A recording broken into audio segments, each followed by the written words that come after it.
Welcome to Behind the Graffiti Walls of Digbeth. Digbeth, once a hub of industry, now a playground for creativity. Factories that once buzzed with the hum of machinery now have a new noise. The sound of spray cans, the splash of vibrant paints, and the clatter of artists who have claimed this urban space as their own.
So when it comes to colour, what's your thought pattern?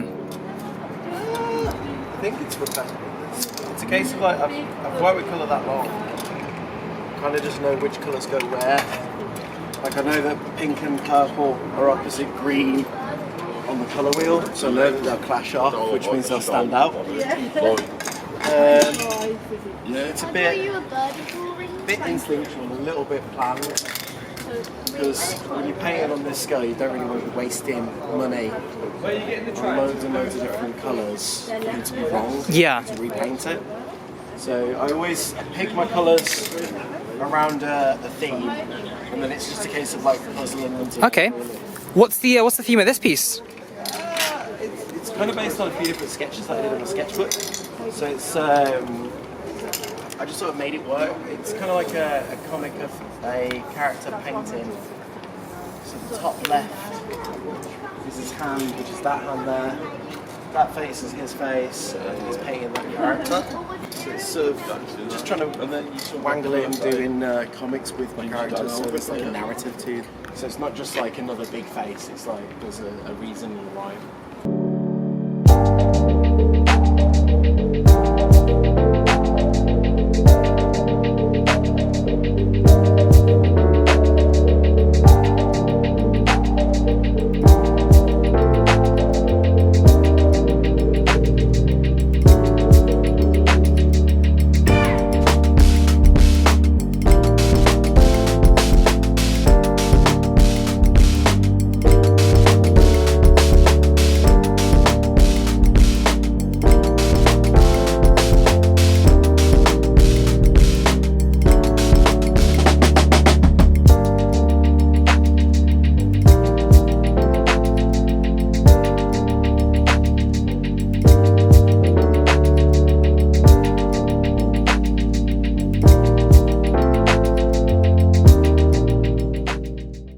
For Ginger Dan, street art isn't just about expression. It is also a platform to speak on taboo subjects like mental health and sobriety. With the blend of drag, comic book culture, and real-life struggles, graffiti is a way of owning your own narrative.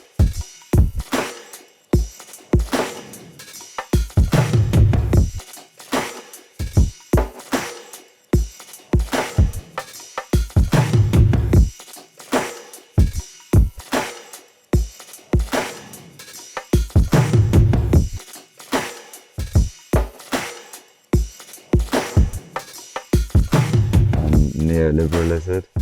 I'm a black country-based graffiti and street artist and sculptor.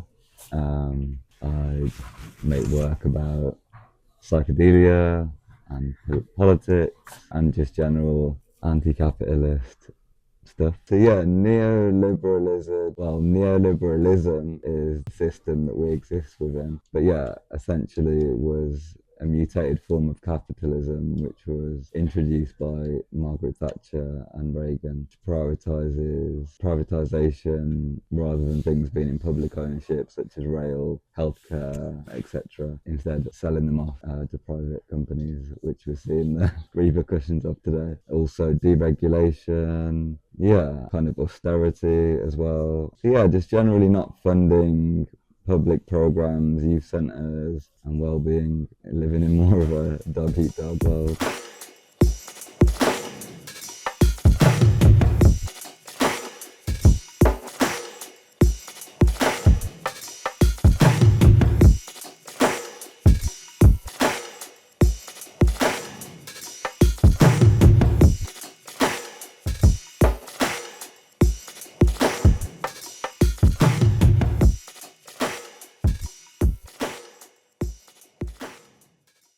I see you brought a piece with you. Do you want to tell us a bit more about what you brought along? Yeah, so this is one of my sculptures. This is made of empty spray cans and it's one of my mandala sculptures. Yeah, they're kind of mandalas made of empty spray cans. Yeah, this one's called Beacon. But yeah, I make a bunch of these and what kind of draw on principles of panpsychism and the idea that consciousness exists within all matter. These cans have an energy and they're spray cans that I've used or that graffiti writers from around the Midlands have used, and they donate them to me, and that kind of stops them being just thrown in the canals, like destroying the environment.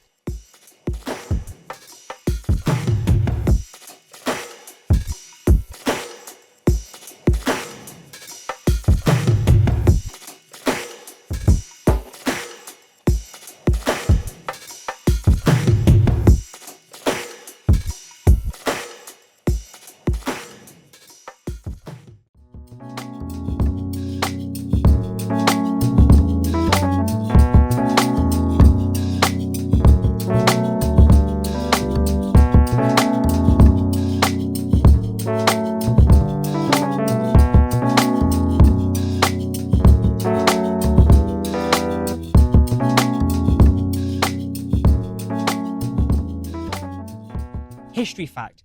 Did you know Digbeth was the first area in Birmingham to be settled in because it was a fertile land, rich in resources, perfect for trading? As time went on and we reached the 20th century, the city changed. With the decline of industry and reduction in public transport in the 1960s, it left Digbeth neglected and forgotten. In the 90s, something remarkable happened. Digbeth's abandoned spaces became a perfect canvas for a new generation of artists. Graffiti, born in the underground, found its home here. Today, Digbeth is alive with colour and creativity. Every corner, every wall tells a different story. But the artistic resurgency hasn't come without its challenges, as graffiti invites new business and new life. While many businesses have embraced the change, not everyone is a fan of the art that covers their walls. Some see it as a rebellion, others as a sign of decay. But many businesses embrace the creativity and get art commissioned for their walls.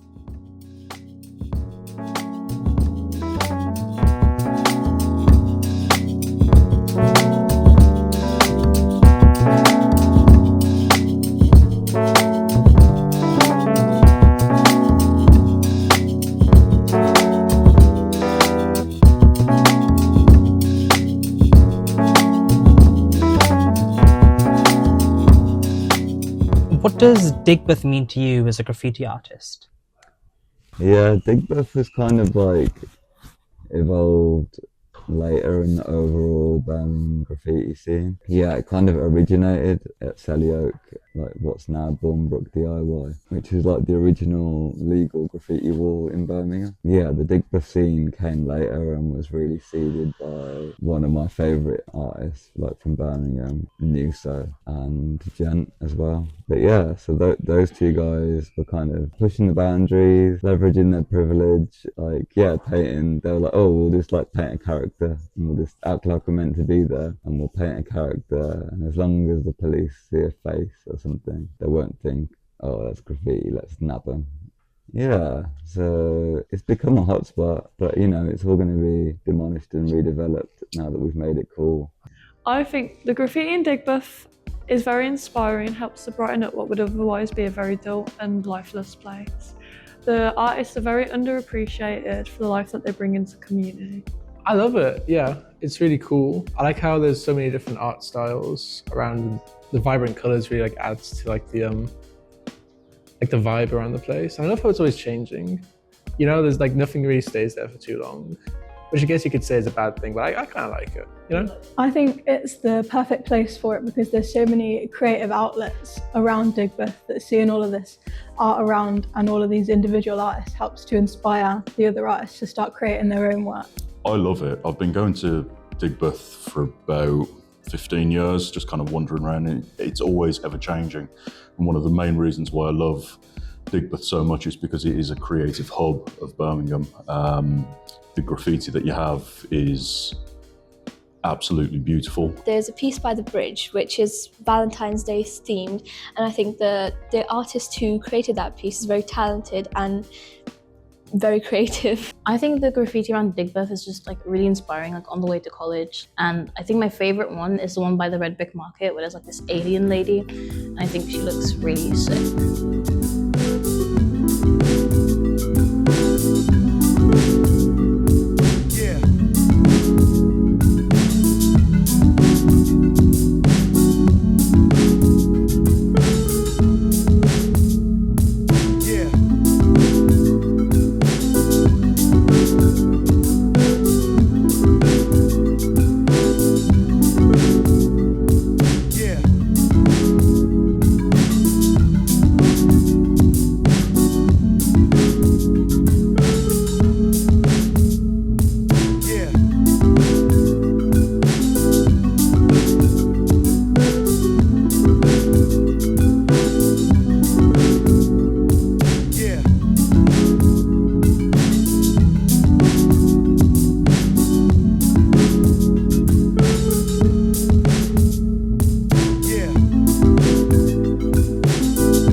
Hi, do you want to introduce yourself? Hi, my name's .upc and I've been into graffiti for 30 odd years. 30 years. And how has the graffiti scene changed over those 30 years? It's become more acceptable and mainstream, but there's still the hardcore element of illegal graffiti still exists, which is, in my opinion, good. But also I like the art as well. The two can coexist together. Yeah, do you know much about this space here, 9 Milk Street? Yeah, so I was invited here by Gent, a local artist from around Digbeth area. I've known for a long time. He's very good at characters, and I believe he's friends with the bench, and that's how it ended up being in this property, I think. Okay, and tell us about the art fair that you do. So we do a graffiti street art festival in Southend-on-Sea. It's in the last weekend of August every year, and it's the biggest in Europe.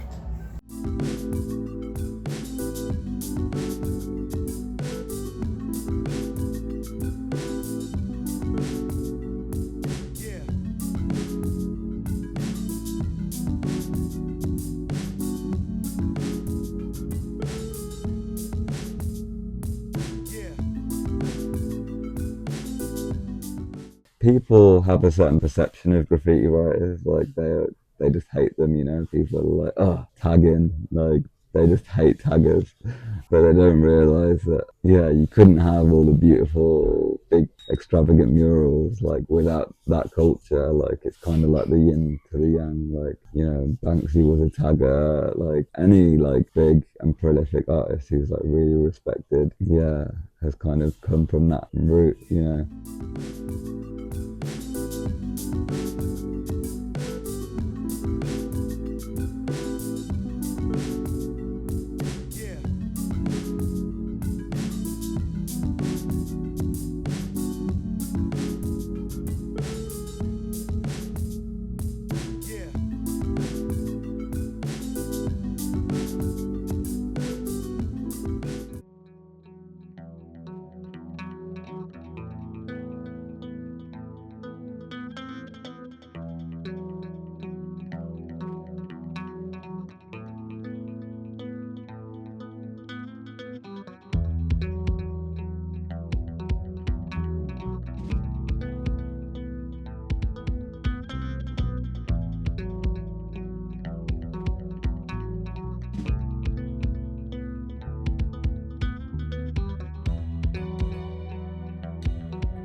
I mean, it's kind of inevitable. Like, if we're in the community, then people are going to be trying to provide spaces or create events and, yeah, provide services for one another. So there's going to be work to, like, paint a venue or do someone's album cover or whatever it is.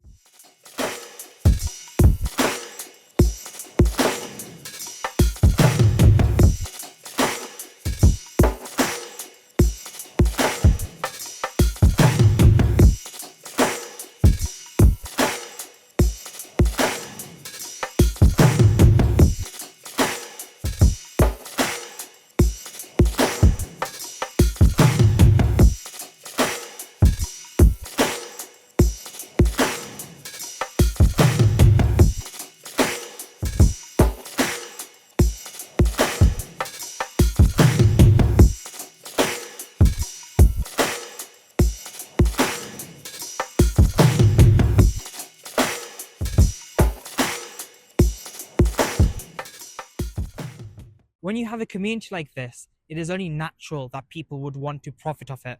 Recently, there's been an influx of people charging for street art tours, which is going against the principle of the art form, which is the cause of concern, as it's the path that leads to gentrification.